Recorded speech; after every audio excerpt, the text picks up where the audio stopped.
बद्रिकाश्रम सतयुग का धाम है और यह धाम तप प्रधान धाम है। यहां पर तप करने की आवश्यकता है। आप अन्य स्थलों पर 11 माला करेंगे तो मन आपका मन माला में नहीं लगेगा, लेकिन बद्रिकाश्रम में बद्रीनाथ धाम में जाएंगे और माला करने बैठेंगे, आपका मन माला में लग जाएगा। बद्रीनाथ धाम में एक स्थान है नर नारायण पर्वत, ऐसी मान्यता है। आज भी वहां कलयुग का प्रवेश नहीं है। इस बार यहाँ की कथा से पूर्व यह भावना थी कि नर नारायण पर्वत पे जाकर के एक बार पारायण पाठ किया जाए। सब कुछ निर्धारित हो गया था। अभी पैदल पैदल वैद्यनाथ धाम हम लोग सपरिवार गए थे। लगभग 111 सवा सौ जाने कितना किलोमीटर है सुल्तानगंज से पैदल पैदल। मेरे लिए तो बड़ा कठिन था, हालांकि बहुत लोग प्रतिवर्ष जाते हैं, पर मुझे तो प्रतीत हो रहा था कैसे जाऊंगा, लेकिन महादेव ने कृपा करके बुला लिया। पैर में कोई फफोले भी नहीं हुए। वहां से लौट करके यह भाव था कि बद्रीनाथ जी जाएंगे और नर नारायण पर्वत पर बैठ करके एक बार पारायण सुनाएंगे।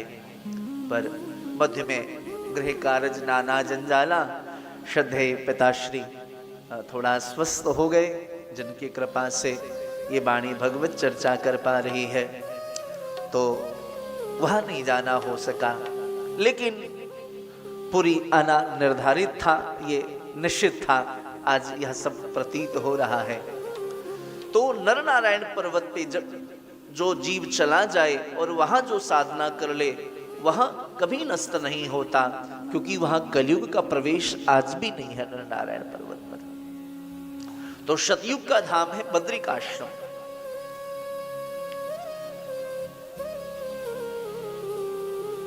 त्रेता का धाम है रामेश्वरम धाम। त्रेता का धाम है रामेश्वरम धाम। द्वापर का धाम है श्रीमद द्वारिका धाम। और कलयुग का धाम है जी, जोर से बोलिए ना, कलयुग का धाम है जय जगन्नाथ। प्यार से बोलिए ना, और प्यार से, थोड़ा और प्यार से। ये बात आप बहुत अच्छे हैं साहब।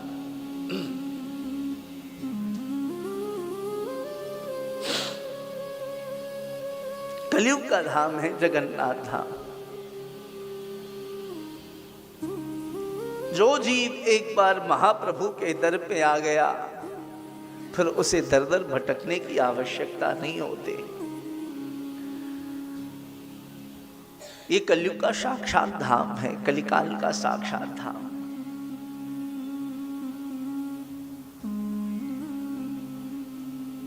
और तीनों धामों में जाइएगा तो आपको वहां प्रसाद की प्राप्ति होती है। अन्य स्थानों पर जाइएगा तो आपको प्रसाद की प्राप्ति होती है, लेकिन जगन्नाथपुरी धाम में प्रसाद की प्राप्ति नहीं होती। अन्य स्थलों पर प्रसाद मिल जाता है, लेकिन यहां महाप्रसाद नहीं, यहां प्रसाद नहीं मिलता। जगन्नाथपुरी धाम में महाप्रसाद की प्राप्ति होती है। यहां प्रसाद नहीं है, यहां महाप्रसाद है साहब। अभी आज आप सब व्यस्त रहे लगातार, चूंकि ट्रेन लेट थी, 2-3 बजे तक तो आप सब रात्रि में भोजन प्रसाद ही ग्रहण कर सके। फिर सुबह में मैंने सबके घरों में सबको फोन खटकाना शुरू किया। 6-7 बजे से ही सब थके थे। यात्रा प्रारंभ हुई, आज तो वैसे ही निकल गया। अभी हालांकि प्रत्येक तीर्थों में काफी भीड़ है, पुरी जी में भी भीड़ है, लेकिन फिर भी अब जब भी मंदिर जाइएगा तो प्रयास करिएगा वहां बैठ करके पत्तल पे बढ़िया चकाचक बाहर जब निकलेंगे तो वहां महाप्रसाद की प्राप्ति होती है। आप वहां बैठ करके पाइए। उस प्रसाद में स्वयं जगन्नाथ विद्यमान है। यहां महाप्रसाद की अतिशय महिमा है। आप जो महाप्रसाद स्वीकार करते हो तो महाप्रसाद के रूप में स्वयं जगन्नाथ आपके हृदय में उतरते हैं। वो प्रसाद आपके अंदर नहीं जाता, महाप्रभु स्वयं आपके अंदर प्रवेश करते हैं। कान से महाप्रभु यहां कथा में आपके अंदर प्रवेश करेंगे। और मंदिर जाओगे तो वाणी से, मुख से महाप्रसाद के रूप में जगन्नाथ आपके हृदय में उतरेंगे। बहुत संभाल के उतारना हृदय में ठाकुर जी को, बड़े भाव से उतारना। हाँ,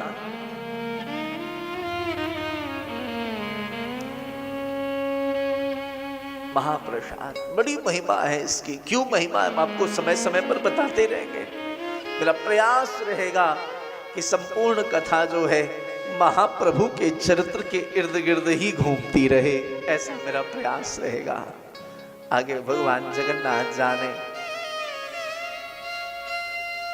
पुरानी कहावत है ना, जगन्नाथ को भात और जगत पसारे, जगन्नाथ को भात जगत पसारे हाथ। महाप्रसाद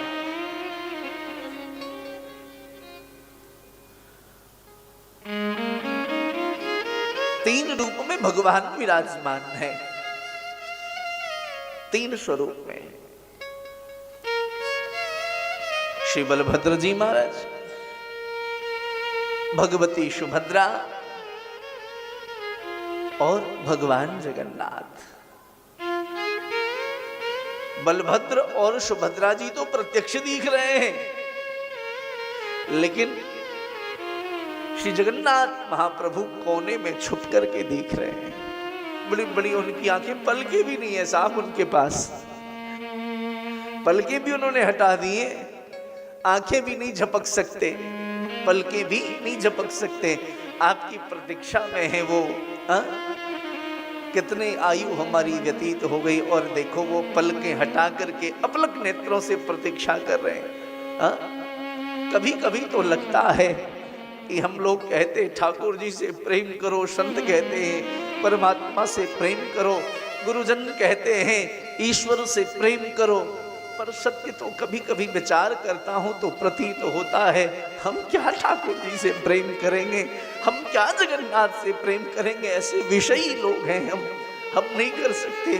सच्चा प्रेम तो हमारा जगन्नाथ हमसे करता है।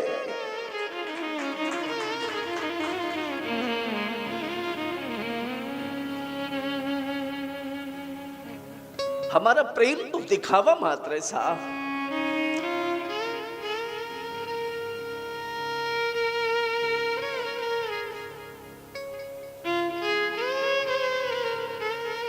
चार बजे महाप्रभु जग जाते हैं और रात्रि के 2:30 बजे सोते हैं। गूगल जो बताता है वो सही बात नहीं है। 9-10 बजे 11 बजे सो जाते हैं, नहीं नहीं, 2 बजता है, कभी 2:30 बजते हैं। सत्य कह रहा हूं ना। कौन इतना तप करता है साहब? 24 घंटे में महाप्रभु 1.5 घंटे सोते हैं बस। 2 दिन मेरी ट्रेन की यात्रा रही, पूरी रात में सोता नहीं था। आप लोग जब आ गए हो, कल आपके आने की कंफर्मेशन हो गई तो मुझे नींद आई। कल जब आप रात को आए होंगे तो मैं आपको किसी को नहीं मिला होगा, मैं सो रहा था। विकास जी, उससे पहले किसी दिन आपको सोता मिला मैं रात को? परसों सोया न तरसों, 4 दिन हो गए थे। लीला चिंतन अनवरत चलती रही, पूरी रात चलती रही। कितना प्रेम करते हैं वो हमसे।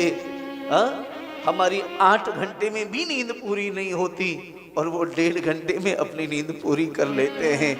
इतने थक जाते हैं साल में कि एक बार तो उनको ज्वर भी आ जाता है, तो 14-15 दिनों तक फिर उन्हें एकांतवास करना पड़ता है।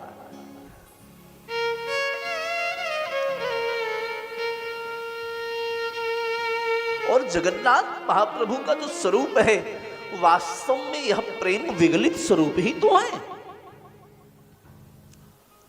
श्रीमन महाप्रभु का। श्री जगन्नाथ भगवान की लीला जो है वह प्रारंभ द्वारिका से हुई। प्रेम की 10 अवस्था है। 10वीं अवस्था जो है प्रेम की, जब वह अवस्था प्रकट होती है तो रोम रोम पिघलने लगते हैं। द्वारिका में कथा चल रही थी, माता कथा श्रवण करा रही थी, ठाकुर जी श्रवण करने लगे, सुभद्रा जी कथा श्रवण कर रही थी, बलभद्र जी। 10वीं अवस्था प्रेम की प्रकट हो गई, महाराज उनके रोम रोम पिघलने लगे। नारद जी ने आकर के रोहिणी जी को समझाया, ये क्या कर रही हो, अभी तो गोमती प्रवाहित हो रही है समुद्र तट के बगल में द्वारिका जी में, पता चलेगा थोड़े दिन बाद एक और नदी प्रवाहित होने लगेगी, कृष्णा एक और नदी बहेगी, सुभद्रा एक और नदी बहेगी, बलभद्र। मतलब प्रेम विगलित स्वरूप 10 प्रेम की 10वीं अवस्था कथा को श्रवण करते करते ब्रजलीला को श्री ठाकुर जी के अंग पिघलने लगे, पलकें पिघल गई। तभी तो पलक नहीं है जगन्नाथ महाप्रभु के, हैं?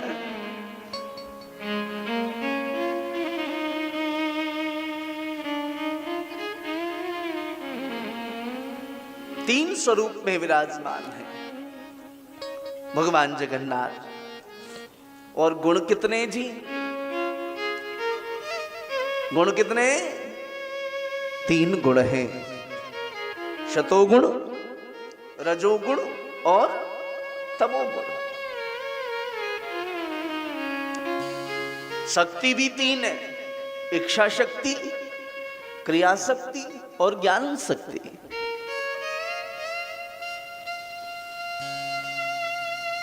देव भी 3 है, ब्रह्मा, विष्णु और महेश। परांबा के भी प्रधान 3 रूप हैं, महाकाली, महालक्ष्मी और महासरस्वती। परमात्मा के भी 3 रूप हैं, कौन? वहीं से कथा भागवत जी की प्रारंभ होती है। सच्चिदानंद रूपाय विश्वोत्पत्त्यादि हेतवे तापत्रय विनाशाय श्री कृष्णाय वयं नमः। भागवत जी का ये पहला श्लोक है, भागवत जी का नहीं, महात्मा का पहला श्लोक है। सच्चिदानंद रूपाय विश्वोत्पत्त्यादि हेतवे। परमात्मा वो कैसे हैं? बोले सच्चिदानंद स्वरूप हैं।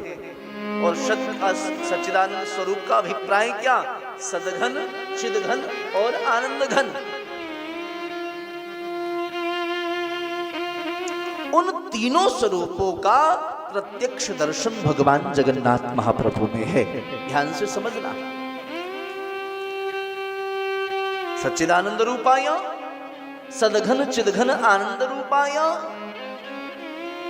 ये 3 रूप जो हैं सच्चिदानंद के 3 स्वरूप सत, चिद और आनंद इन 3 रूपों में विराजमान हैं। भगवान बलभद्र सतरूप में विराजमान है। बहुत ध्यान से सुनना बात को। बलभद्र कौन है? सतरूप में विराजमान है। भगवती सुभद्रा चिद्रूप में विराजमान है। और भगवान जगन्नाथ महाप्रभु ये आनंद स्वरूप में विराजमान है। सतरूप में श्री बलभद्र जी, चिद रूप में भगवती सुभद्रा, प्रकाश रूप में। प्रकाश तो घर में बहनी करती है। प्यार से बोलो जय जगन्नाथ। जोर से बोलिए ना, और जोर से। ये बात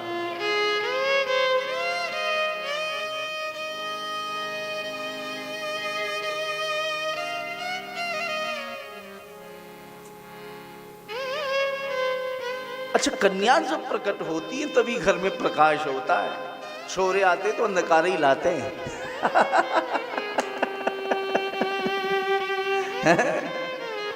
जो कन्याएं हैं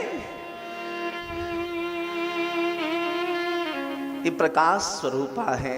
आप जब देवी क्या नाम है सप्तशती पढ़ोगे तो पराम्बा कैसे प्रकट हुई? बोलो बोलो।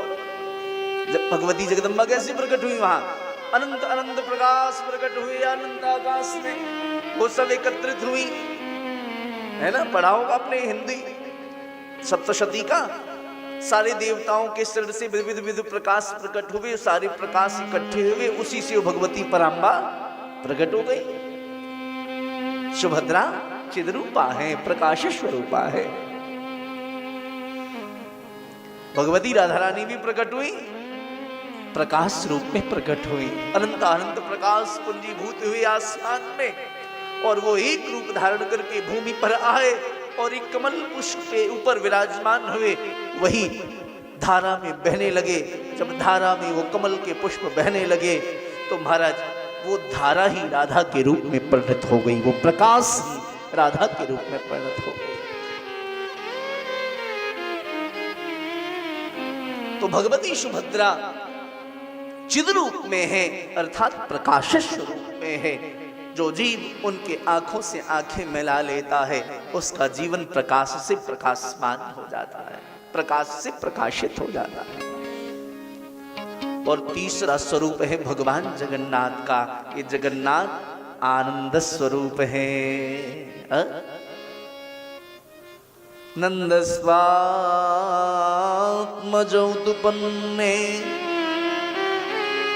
जातह्लादो महामना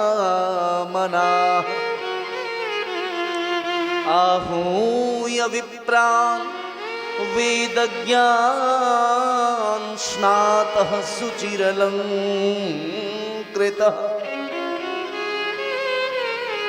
नंदस्वात्मज उत्पन्ने जातह्लादो महामना।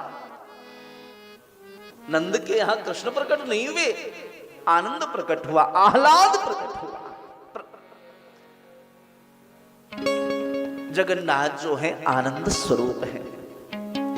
अच्छा, आनंद जो है वो सदैव अप्रकट होता है, दृष्टिगोचर कम होता है। आप मंदिर में जाओगे तो मंदिर में हम क्यों जाते हैं? जगन्नाथ जी के लिए प्रधान रूप से जाते हैं ना। बहुत लोग तो सुभद्रा जी और बलभद्र जी का नाम भी नहीं जानते।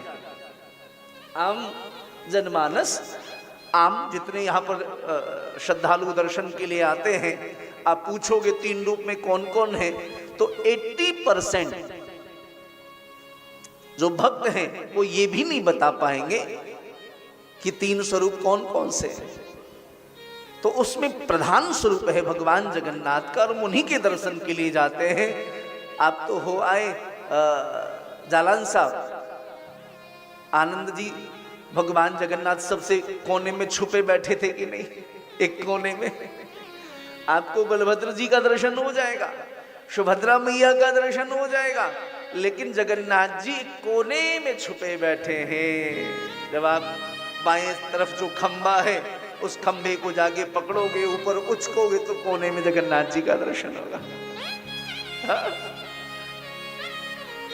और सुंदर दर्शन करने की लालसा है। हालांकि आजकल तो भीड़ बहुत हो गई है। तो जो प्रधान द्वार है मंदिर के सामने वाला, अंदर प्रवेश करोगे तो वहां उस द्वार के किनारे से खड़े होकर के श्रीमद महाप्रभु ने प्रथम दर्शन किए थे, श्रीमद चैतन्य महाप्रभुपाद ने। तो वो दीवार को पकड़ के ऐसे और घंटों दर्शन करते थे। तो उनकी उंगलियों का अभी भी निशान है, वहां पंजे का अभी भी निशान है। वही पिछली बार जब बुकिंग के लिए आया था, ये सब कथा यहाँ पर हो, तो एक दिन में महाप्रभु ने 3 बार बुलाया मंदिर में। एकादशी का दिन था, मन में चिंता हो रही थी कि क्या प्रसाद ग्रहण करेंगे। तो विष्णु महाराज साथ में थे, बोले महाराज चिंता की क्या बात है, फलाहार करेंगे मंदिर में। मंदिर में गए, बढ़िया दर्शन किया, दिन का भी फलाहार बढ़िया महाप्रसाद के रूप में चावल दाल और पता नहीं क्या क्या। मैंने कहा देखो चकाचक आनंद हो गया। तीसरा दर्शन रात के लगभग 2 बजे मिले, एकादशी का दिन था। तो जगन्नाथ जो है वो आनंद रूप में है और आनंद अप्रकट होता है। अप्रकट वस्तु को देखने के लिए थोड़े ध्यान लगाने की आवश्यकता है। तो जब आप देवालय में जगन्नाथ जी के मंदिर में जाना तो एक कोने में खड़े होकर के प्यार से निहारना। उनकी बड़ी बड़ी आंखें आप जब देखोगे तो महाराज मन नहीं करेगा कि वहां से हटा जावे।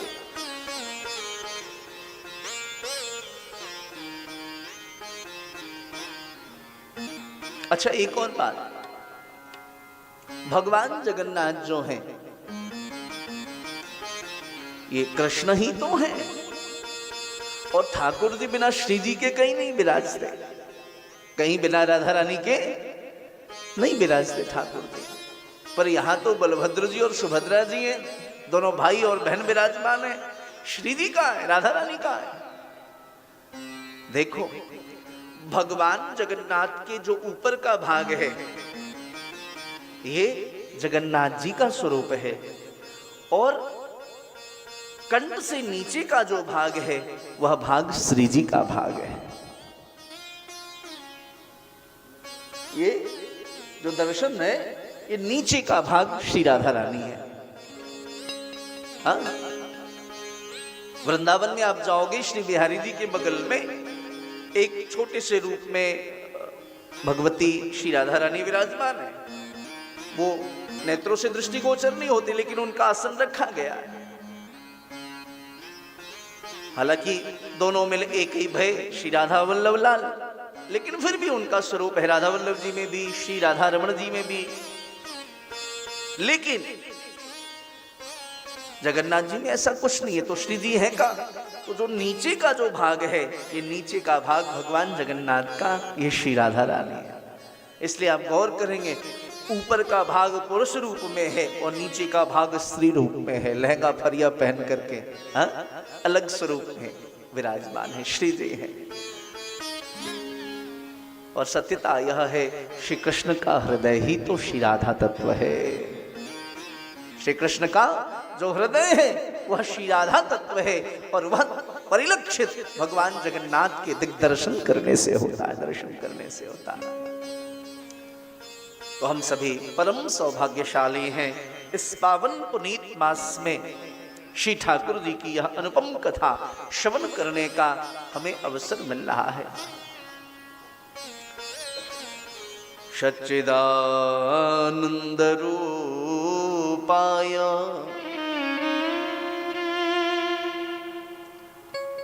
वो कैसे हैं जिनकी चर्चा हम सुनने जा रहे हैं?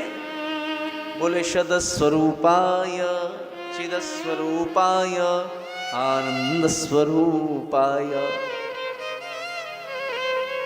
अब तक सुनते आ रहे थे कि वो सदरूप है, चिद्रूप है, आनंद रूप है, और वो स्वरूप कैसा है यहाँ देखना है तो मंदिर में चले जाओ जगन्नाथ।